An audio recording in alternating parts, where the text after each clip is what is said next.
الحمد لله نحمده ونستعينه ونستغفره ونعوذ بالله من شرور أنفسنا ومن سيئات أعمالنا من يهده الله فلا مضل له ومن يضلل فلا هادي له وأشهد أن لا إله إلا الله وحده لا شريك له وأشهد أن محمدا عبده ورسوله يا أيها الذين آمنوا اتقوا الله حق تقاته ولا تموتن إلا وأنتم مسلمون يا أيها الناس اتقوا ربكم الذي خلقكم من نفس واحدة وخلق منها زوجها وبث منهما رجالا كثيرا ونساء واتقوا الله الذي تساءلون به والأرحام إن الله كان عليكم رقيبا يا أيها الذين آمنوا اتقوا الله وقولوا قولا سديدا يصلح لكم أعمالكم ويغفر لكم ذنوبكم ومن يطع الله ورسوله فقد فاز فوزا عظيما أما بعد فإن أصدق الحديث كتاب الله وأحسن الهدي هدي محمد صلى الله عليه وسلم وشر الأمور محدثاتها وكل محدثة بدعة وكل بدعة ضلالة وكل ضلالة في النار. يقول النبي صلى الله عليه وسلم, the Prophet صلى الله عليه وسلم said, when Allah subhanahu wa ta'ala loves somebody, you will call upon Jibreel alayhi salam, telling him, Ya Jibreel, inni uhibbu fulan, I love so and so. Therefore, you should also love. The Prophet sallallahu alayhi wa sallam said, after this, Jibreel will invite the angels and inform them about the love of Allah subhanahu wa ta'ala for you, Ya Abdullah. And then he will command them also to love you. And then the Prophet sallallahu alayhi wa sallam said, ثُمَّ يُوضَعُ لَهُ الْقَبُولُ فِي الْأَرْضِ. And then Allah subhanahu wa ta'ala will cast your love and acceptance on earth. Where the scholars mention that in most instances, even the animals that harms everyone, but they will stay away from you. Facts have been given by Allah subhanahu wa ta'ala to the previous nation, and they witnessed that. So that's why they talk about it a lot. I don't need to quote any of their mentions, but it is enough for you to know that the ultimate protection you have on earth is that love of Allah subhanahu wa ta'ala on you. Musa alayhi salam was once looked by the greatest enemy of Allah subhanahu wa ta'ala to our knowledge on earth in those days amongst the humans. That's Fir'aun. He killed, according to some of the scholars of tafsir, 17,000 children trying to reach Musa because his magician told him that this person will be the one who will be the destroyer of his kingdom. So he has been looking for him for ages, killing any baby that comes from the children of Israel, hoping that he will include Musa among those people who he assassinated. But look at the beauty of the protection of Allah subhanahu wa ta'ala. Allah refused that Musa should be kept in the house of his parent. To show to us, this is a message to us, my brothers and sisters, that if Allah subhanahu wa ta'ala is with you, wallahi, no harm can touch you at all whatsoever. If Allah subhanahu wa ta'ala is with you, you can never be affected by harm. Allah took Musa alayhi salam to where? To the house of Fir'aun, the one who was looking for him at the moment he was looking for him. You know, even some scholars said, since Allah subhanahu wa ta'ala decreed that Musa and Harun, they are going to be sent together at the same time, Fir'aun got tired of killing children, so he decided to take a rest. So 1 year he killed, and the other year he took a rest. So Allah subhanahu wa ta'ala caused Harun to be born during the resting ages. So he escaped. But Musa, to show us the power of Allah subhanahu wa ta'ala, he was born in the moment where Fir'aun is killing the children. And Allah subhanahu wa ta'ala sent Musa to the house of Fir'aun. So that Allah subhanahu wa ta'ala will see what else he has of power to reach that which was protected by Allah subhanahu wa ta'ala. And you know, Musa grown up in the house of Fir'aun, and who was feeding him? Who was taking care of him? Fir'aun himself, together with his family members. How many angels were sent by Allah subhanahu wa ta'ala to defend him? 0. According to what Allah subhanahu wa ta'ala mentioned to us, we have not heard about any angel that Allah subhanahu wa ta'ala said, I assign you to go and be with Musa. Of course, they were there. As usual, they were there. Everyone has an angel to protect him from Allah subhanahu wa ta'ala. But Allah subhanahu wa ta'ala says, وَأَلْقَيْتُ عَلَيْكَ مَحَبَّةً مِنِّي وَلِتُسْنَعَ عَلَيْهِ. SubhanAllah. He says, we cast on you love from us, Allah subhanahu wa ta'ala said. That was the protection Musa has, which defended him from the evil attitude of Fir'aun. And as such, brothers and sisters, you can see, if you have a time to go back to the history, that this is the ultimate goals of the companions of the Prophet sallallahu alaihi wasallam. He once told them, today I'm going to give the flag to somebody who loves Allah and Allah subhanahu wa ta'ala loves him. He loves Allah and Allah subhanahu wa ta'ala loves him. This is a quality that nobody can reach it except somebody who is serious in his life. And that's what the companions were looking for. Umar said, I have not been the leader of somebody until that moment. Because the Prophet ﷺ confirmed that this person loves Allah and Allah subhanahu wa ta'ala loves him. And the scholar said, the real issue is not about your love to Allah, because everyone can claim that. Everyone can claim that he loves Allah. But the question is, does Allah love you or not? That's the reason why it became so special. It's not about them loving Allah subhanahu wa ta'ala because they might change. But if Allah loves somebody, this will never be changed. Umar said, people slept that night unconsciousness. I mean, they were waiting for the morning to begin. They rushed to the Masjid, trying to pray next to the Prophet ﷺ so that he can see them properly. After the prayer, people started stretching their necks so that Muhammad ﷺ will see them properly. Every one of them is looking for that position. And Allah subhanahu wa ta'ala has chosen Ali bin Abi Talib to be the one who is given that position. Ubay ibn Ka'b, one of the great companions of the Prophet ﷺ, was told by the Prophet ﷺ that Allah has commanded me to recite Surah Al-Bayyinah to you. He said, Ya Rasulullah, wait a minute. Did Allah mention my name? Or he just asked you to read Surah Al-Bayyinah to somebody, but you decided to choose me? He said, no. He said, Ubay. He said, Ya Rasulullah, my name is mentioned by Allah. He said, yes. The man cries a lot. Why did he cry? Because his name is mentioned by Allah in the heavens. And by Allah, my brothers and sisters, this should be the best and the real position you are looking for. Your name to be mentioned in the heavens by Allah. Because if that name is recognized by the heavens, harms cannot reach you on earth. Everything is decided here. Allah says, وَفِي السَّمَاءِ رِزْقُكُمْ وَمَا تُوعَدُونَ. Your sustenance and your life is decreed and decided by Allah subhanahu wa ta'ala in the heavens, not on earth. That's why we have heard about a lot who are wanted by the enemies, but Allah subhanahu wa ta'ala refused to expose them. And this is Allah. But my brothers and sisters, who is this Abdullah that qualifies this position of love? Unfortunately, we don't have a time to touch those mentions of Allah subhanahu wa ta'ala in Surah Al-Furqan. I will shed light on them, so that we will know about the qualities a person can acquire to get that love of Allah subhanahu wa ta'ala. Allah says, وَهُوَ الَّذِي جَعَلَ اللَّيْلَ وَالنَّهَارَ خِلْفَةً لِمَنْ أَرَادَ أَنْ يَذَّكَّرَ أَوْ أَرَادَ شُكُورًا وَعِبَادُ الرَّحْمَنِ الَّذِينَ يَمْشُونَ عَلَى الْأَرْضِ هَوْنًا وَإِذَا خَاطَبَهُمُ الْجَاهِلُونَ قَالُوا السَّلَامَ.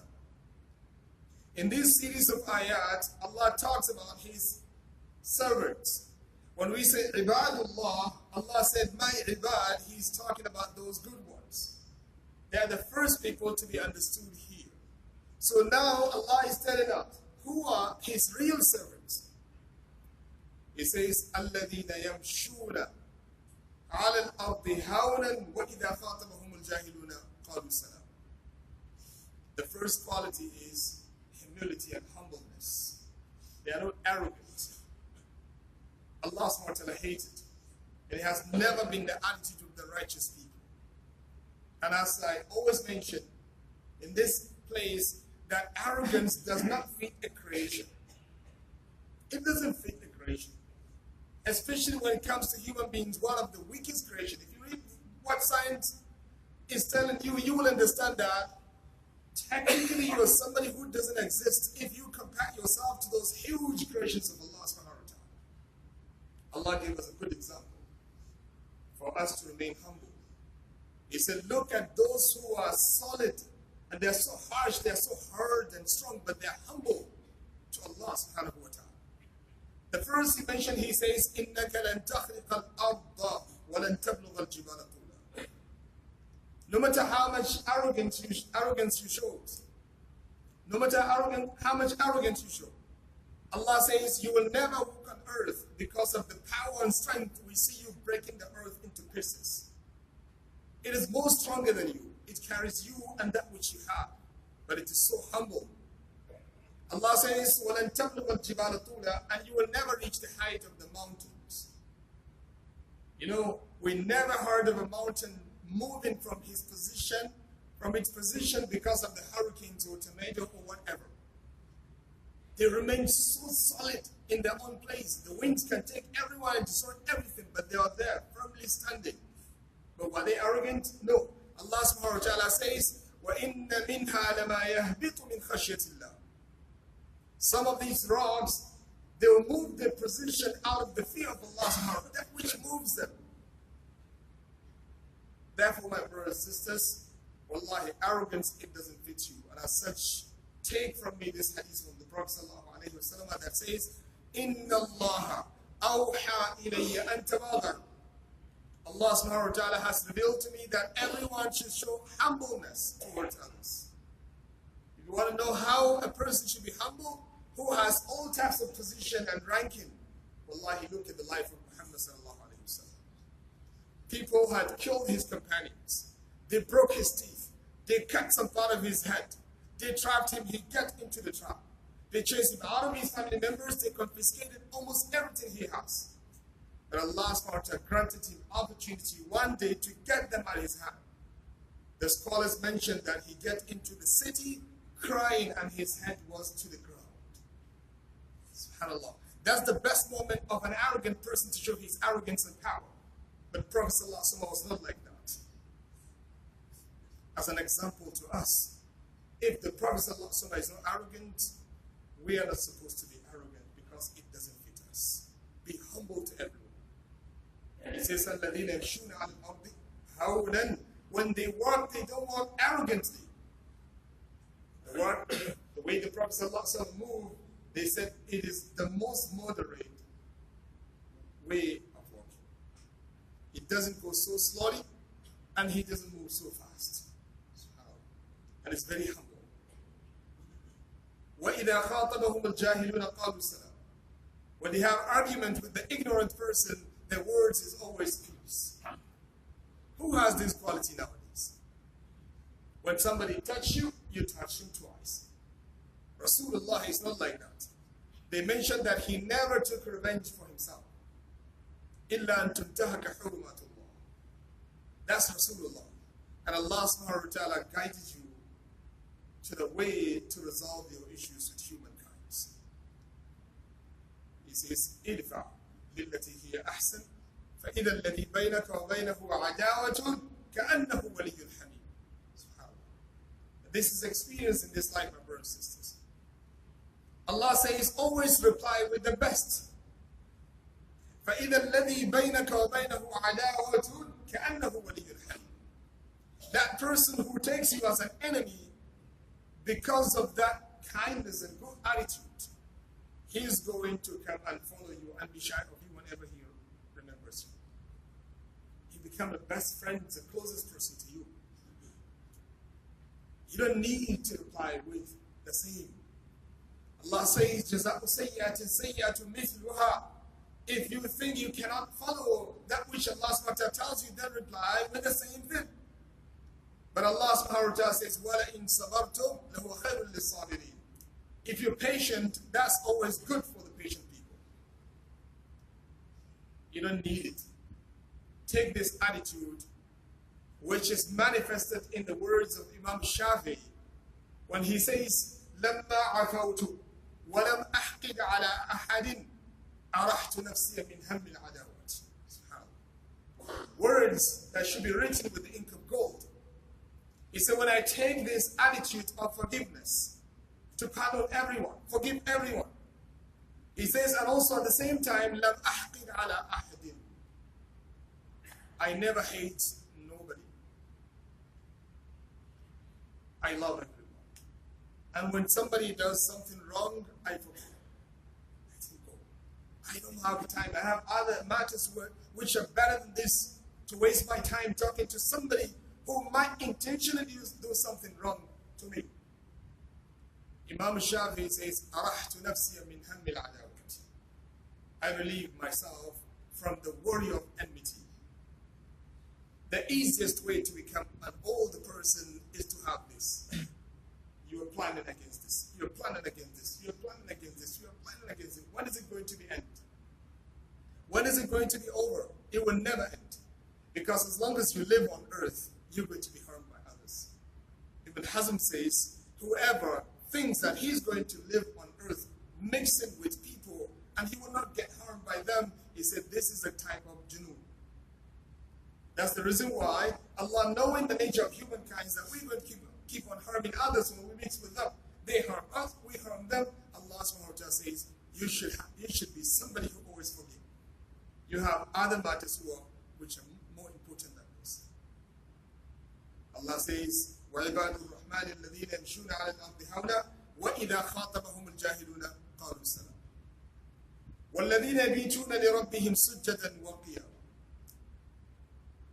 The next attitude, Allah says, those who are the ones who are spending their night worshiping Allah subhanahu wa ta'ala in most part of their nights. They prostrate for Allah, and also they make ruku and bow for Allah subhanahu wa ta'ala. What does that mean? They do not suffice themselves with that which is obligatory upon them. And that's the best path to maintain the obligations. If you can manage to do extra work that Allah subhanahu wa ta'ala recommend that you should be doing, the wajibat are going to be maintained properly. And my brothers and sisters, it is the most dangerous way of life for a person to suffice himself with the wajibat. It is very dangerous not to perform the sunnah in your life, because we all going to be deficient in our approaches in the ibadah. No matter how much you try, you're going to have errors, you're going to have mistakes, you're going to have deficiency in your prayer, you're going to have deficiency in your active worship. And Allah subhanahu wa ta'ala is going to hold you accountable of any deficiency that's going to take place in your active worship. So what is the way out there? The Prophet sallallahu alayhi wa sallam said, on the day of judgment, Allah subhanahu wa ta'ala is going to bring a slave of him. And then he will ask the angels to check his book, record. And they will start first with the side that concerns the prayer. The Prophet sallallahu alayhi wa sallam said, if the prayer is completed, then Allah subhanahu wa ta'ala will ask them to close the book without looking at the rest of his activities. That's the ultimate success, my brothers and sisters. Because if we are going to hold you accountable of what you're doing, I'm talking about us human beings, you know we are going to find a lot of errors in your life. If they are going to hold us accountable of what we are doing, they are going to find billions of errors in our life. What do you think if Allah, the creator of everyone, is going to do the real reckoning on your life? How would you survive? There is no tiny activity, action that came out of you which is not recorded by Allah. Wallahi, my brothers and sisters, those actions that you do not even pay attention to them, the angels, they were so subtle in this recording, they recorded everything, and you're going to see it on the day of judgment. I want you to feel the importance of this nawafil that we're doing, because if the prayer is completed, Allah subhanahu wa ta'ala will tell them, do not look at the rest of the book. Just close it. So what can we do now? Take him to paradise. The rest is forgiven by Allah subhanahu wa ta'ala. Why is that? Because your prayer is completed. But honestly speaking, if we are to be honest to ourselves, we know we have deficiencies in our prayers. But then how to make it a reality and a success on the day of judgment? The Prophet ﷺ said, Allah will tell them, in case they find deficiency in your prayers, He will ask them to check and see whether you have sunnah prayers or not. And if you do have them, then Allah SWT will tell them, take the sunnah and complete the wajibat. And then He will ask them to close the book. Still, you will pass without reckoning. But in case the prayer is incomplete, and also there is no sunnah prayer to complete it, what will happen? This is the moment when you have to go through the problem, the real reckoning by Allah subhanahu wa ta'ala. And the Prophet ﷺ said, Man nuqish al-hisaba udhib. If Allah subhanahu wa ta'ala is going to observe reckoning on you, the hisab on you, you will definitely be in trouble. So what is the best way out? Let's monitor our activities and make sure that we're doing them correct. And let's be patient also and attach to them those additional righteousness which Allah SWT do not make it obligatory upon us, but we do them to please Him, so that in case we're going to have deficiency in the future, this will help us to back them up. And concerning this Qiyamul Layl, my brothers and sisters, this is one of the best things you will do in this life to approach Allah subhanahu wa ta'ala and to make Him happy with you. Jibreel alayhi salam told Rasulullah, this is the leader of the angels talking to the leader of humankind, giving him the best of Nasa'ih. He said, Ya Muhammad, عِشْ مَا شِئْتَ فَإِنَّكَ مَيِّتٌ وَأَحْبِبْ مَنْ شِئْتَ فَإِنَّكَ مُفَارِقٌ وَاعْمَلْ مَا شِئْتَ فَإِنَّكَ مَجْزِيٌ بِهِ وَاعْلَمْ أَنَّ شَرَفَ الْمُؤْمِنِ قِيَامُهُ بِاللَّيْلِ وَعِزُّهُ إِسْتِغْنَاؤُهُ عَنِ النَّاسِ. He said, Ya Rasulullah, عِشْ مَا شِئْتَ, live as long as you wish. Freedom is given to everyone, including you, Ya Rasulullah. He said, live as long as you wish. فَإِنَّكَ مَيِّتٌ, but a day will come, you will die. That's the best message to us, actually, not to Rasulullah. To us who are negligent in this life, living as if we're going to stay here forever. Because, my brothers and sisters, if you do understand the concept of life on earth, that we are not here forever, your patience is going to be up. Your adherence to the truth is going to be perfect. Because you know you are not here to stay. You're going to leave whether we like it or we don't like it. Wallahi, we have to go. And where do we go? We go back to somebody who will ask us about that which He commanded us to be doing here. Life is going to be regulated. For this reason, you can see in almost every chapter in the book of Allah subhanahu wa ta'ala, hereafter is mentioned or death is mentioned. Why Allah subhanahu wa ta'ala filled His book with these mentions? So that to wake you up, to remind you that you don't belong here. There is a place which you're moving to. Here is just a place as a mazra'ah, the Prophet ﷺ called it, a farm that you cultivate as much as righteousness you need. To have desire, something that will take you to that long journey, that can help you to reach your destination peacefully. So he says, إِشْ مَا شِئْتَ فَإِنَّكَ مَيِّتٌ وَأَحْبِبْ مَنْ شِئْتَ فَإِنَّكَ مُفَارِقٌ, and love whomsoever you wish. But you should know that a day will come, you're going to leave that person. That's why when I talk about this, I remind myself first and foremost, and my brothers and sisters, that you should have what I call a red line between you and the creation of Allah subhanahu wa ta'ala. You live with them with kindness, forgiveness, with love, with everything. But as long as these people are next to righteousness, you are with them. But whenever they tilt and they start going against the laws of Allah subhanahu wa ta'ala, you have to take different path. You shouldn't be deceived by somebody to disobey Allah subhanahu wa ta'ala, because this person will never agree to stay for a second with you in the grave to face the challenge. We all see that. You don't need somebody to explain it to you. You're going to be taken to the grave. Who will take you to the grave? Your friends, your family members. Everyone is going to take you to that place. But who will live with you? Even the best person who always tells you that I love you, we do this and that, they will never agree to be with you for a second.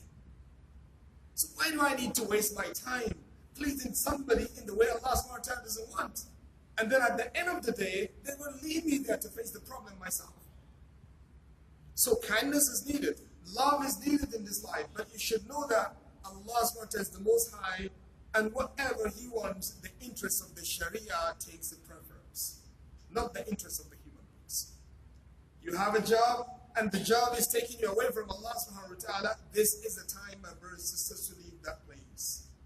And you should understand always the statement that says, "Man taraka shay'an lillah, awadahu Allahu khayran." If you leave something for the sake of Allah, Allah promised to grant you that which is better than that. We don't belong to this place. So, وَأَحْبِبْ مَنْ شِئْتَ فَإِنَّكَ مُفَارِقُ. But you should know that a day will come, you will leave that person. So who will be the best thing to be loved? Your righteous deed. Ibn Hazm says, I try to see, is there anything in this life that can go with you and will never disappoint you? In a way, you will be in a place where this thing is going to disappoint you. He said, I couldn't see nothing except one thing. He said, Al-Amal Lid-Din, righteousness. 3 things will be following you to the grave. Your family, your wealth, and your deeds. Your wealth is going to lead you there. Your family are going to lead you there, but your deeds are going to stay with you. If they're good, you're going to have a good company. If they're evil, may Allah SWT protect us, you're going to have an evil company in that place. It says, وَأَحْبِبْ مَنْ شِئْتَ فَإِنَّكَ مُفَارِقُهُ وَاعْمَلْ مَا شِئْتَ فَإِنَّكَ مَجْزِيٌّ بِهِ. And do whatever you want, but you should know that Allah SWT is going to hold you accountable for it. You have the freedom to do whatever you want, but a day will come, Allah SWT will ask you about that which you do. What does that mean? Muraqabat an-nafs. Monitor your activities. Don't enjoy so much. That is a heavy question by the Creator in the future. And then he says, وَعَلَمْ أَنَّ شَرَفَ الْمُؤْمِنِ قِيَامُهُ بِاللَّيْلِ. And you should know that a Muslim can get those high rankings and be loved by Allah subhanahu wa ta'ala and be placed on top of others to become in the highest position in the eyes of Allah subhanahu wa ta'ala through what? Through Qiyam al-Layl. SubhanAllah. You can get those noble positions through the Qiyam al-Layl. That's where Allah subhanahu wa ta'ala told the Prophet sallallahu alayhi wa sallam, وَمِنَ اللَّيْلِ فَتَهَجَّدْ بِهِ نَافِلَةً لَكَ عَسَىٰ أَن يَبْعَثَكَ رَبُّكَ مَقَامًا مَحْمُودًا. And take some part of the night, and pray to Allah subhanahu wa ta'ala as an additional task for you alone, Ya Muhammad, because Allah is going to resurrect you at the best position on the day of judgment. قُلْ قَوْلِي هَذَا وَاسْتَغْفِرُ اللَّهَ لِي وَلَكُمْ وَسَائِرِ الْمُسْلِمِينَ مِنْ كُلِّ ذَنبٍ فَاسْتَغْفِرُوهُ إِنَّهُ هُوَ الْغَفُورُ الرَّحِيمُ.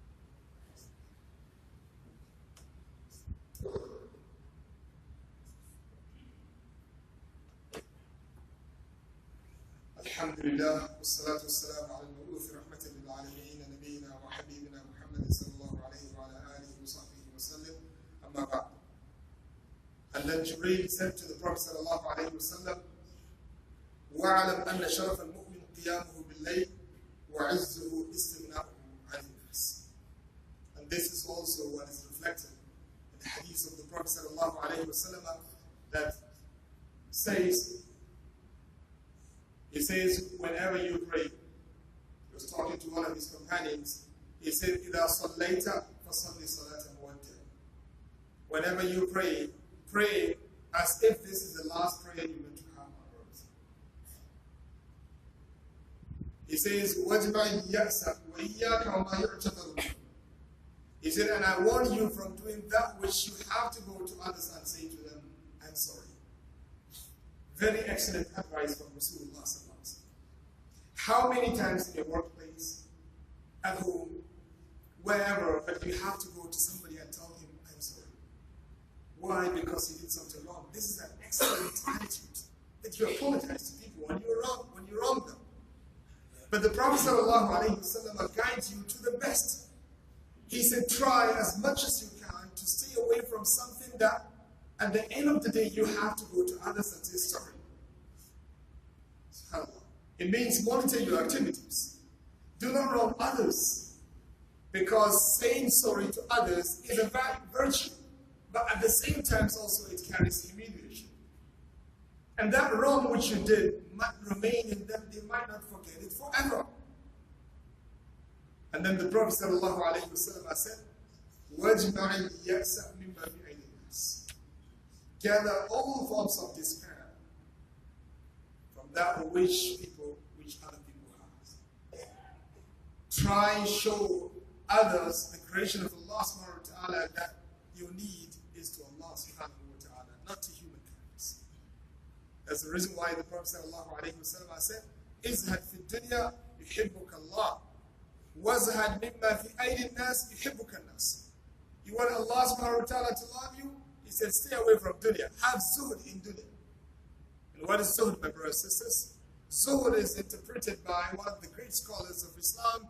He said, zuhud تَرْكُ مَا لَا يَنْفَعُ فِي الْآخِرَةِ. Zuhud does not mean eating bad food or dressing clothes that are so ugly. This is not zuhud, and this is not the manner of Muhammad sallallahu alayhi wa sallam. Take a note, my brothers and sisters, Rasulullah is the leader of the zuhad. But he eats good. And he wears that which he finds which is good. And he loves it. But what is zuhud then? Zuhud is to stay away from anything that will harm, that will not benefit your akhirah. Zuhud is to stay away from anything that will not benefit your akhirah. It has nothing to do with that which you eat. It has nothing to do with that which you wear. It has nothing to do with that which you use. But it only deals with those things, activities, or issues, or matters that will never benefit your akhirah. You stay away from them. That's why the Prophet ﷺ said, you want Allah to love you, stay away from anything that has no benefit to your akhirah. And good news to all of us, my brothers and sisters. This religion is so beautiful. If you wish, you can turn all of your life into an act of worship. That's the reason why the scholars said, this is the greatest loser, somebody who ended up going to hell. Because in this life, Allah subhanahu wa ta'ala back you up with those things and activities which sometimes you do them unintentionally. And they're all kafarat for your sins, and they take you to paradise. You pray to Allah, Allah will reduce your sins. You fast, Allah will remove your sins. You make wudu, Allah subhanahu wa ta'ala will remove your sins. You marry, Allah subhanahu wa ta'ala will grant you reward. A very excellent life between the husband and wife. Even the Prophet sallallahu alayhi wa sallam said, وَفِي بُضْعِ أَحَدِكُمْ صَدَقًا. In that which one of you is casting in the womb of his wife, Allah subhanahu wa ta'ala will write a charity for him.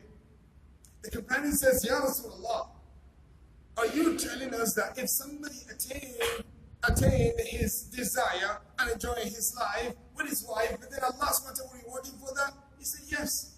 Because if he used to do it in the wrong way, Allah subhanahu wa ta'ala will grant him sin for that. You do business in the way Allah subhanahu wa ta'ala wants, you will be rewarded. You meet a person, you say salam, you get a reward. You smile in front of somebody, Allah will reward you for that. You shake the hands of your brother, the Prophet ﷺ said your sins will be dropped down just like the way you see the leaves of the tree falling down when they get dry in the windy day.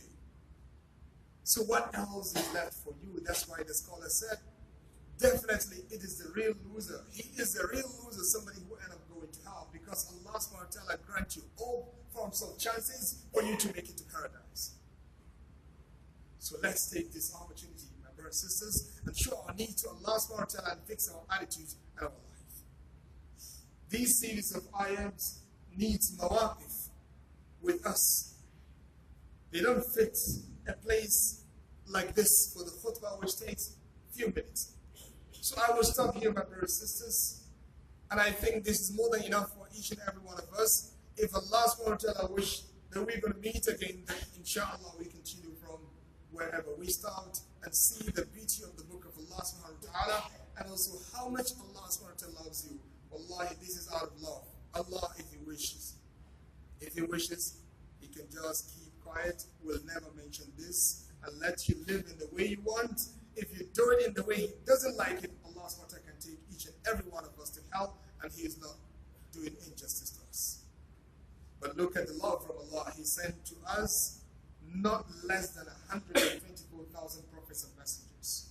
All of them coming with this reminder to tell you, how can you make it a success to be that person who is loved by Allah subhanahu wa ta'ala, and at the end of the day, you find yourself in that original house which Allah subhanahu wa ta'ala created you for. Allahumma salli ala Muhammad wa ala ali Muhammad kama sallaita ala Ibrahim wa ala ali Ibrahim fil alamin innaka Hamidum Majid wa barik ala Muhammad wa ala ali Muhammad kama barakta ala Ibrahim wa ala ali Ibrahim fil alamin innaka Hamidum Majid. Allahumma ati nufusana taqwaha وزكها أنت خير من زكاها أنت وليها ومولاها. اللهم أبرم لهذه الأمة أمر رشد يعز فيه أهل طاعتك ويذل فيه أهل معصيتك ويؤمر فيه بالمعروف وينهى فيه عن المنكر.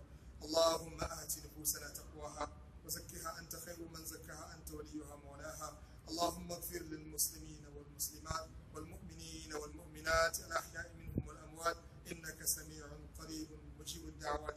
اللهم آمنا في أوطاننا وأصلح أئمتنا وولاة أمورنا. اللهم آمنا في أوطاننا وأصلح أئمتنا وولاة أمورنا. اللهم آمنا في أوطاننا وأصلح أئمتنا وولاة أمورنا. ربنا آتنا في الدنيا حسنة وفي الآخرة حسنة وقنا عذاب النار. عباد الله، إن الله يأمر بالعدل والإحسان وإيتاء ذي القربى وينهى عن الفحشاء والمنكر والبغي يعظكم لعلكم تذكرون. واذكروا الله العظيم يذكركم واذكروه على نعمه يزدكم ولذكر الله أكبر والله يعلم